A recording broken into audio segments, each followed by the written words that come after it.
وَإِنْ أَحَدٌ مِّنَ الْمُشْرِكِينَ اسْتَجَارَكَ فَأَجِرْهُ حَتَّى يَسْمَعَ كَلَامَ اللَّهِ ثُمَّ أَبْلِغْهُ مَأْمَنَهُ ذَلِكَ بِأَنَّهُمْ قَوْمٌ لَّا يَعْلَمُونَ۔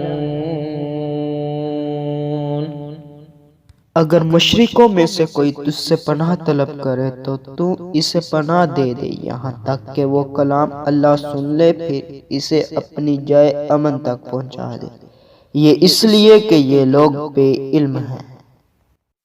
If any of the polytheists seeks refuge with you, give him refuge until he hears the word of Allah and then takes him to his place of safety, because they are ignorant.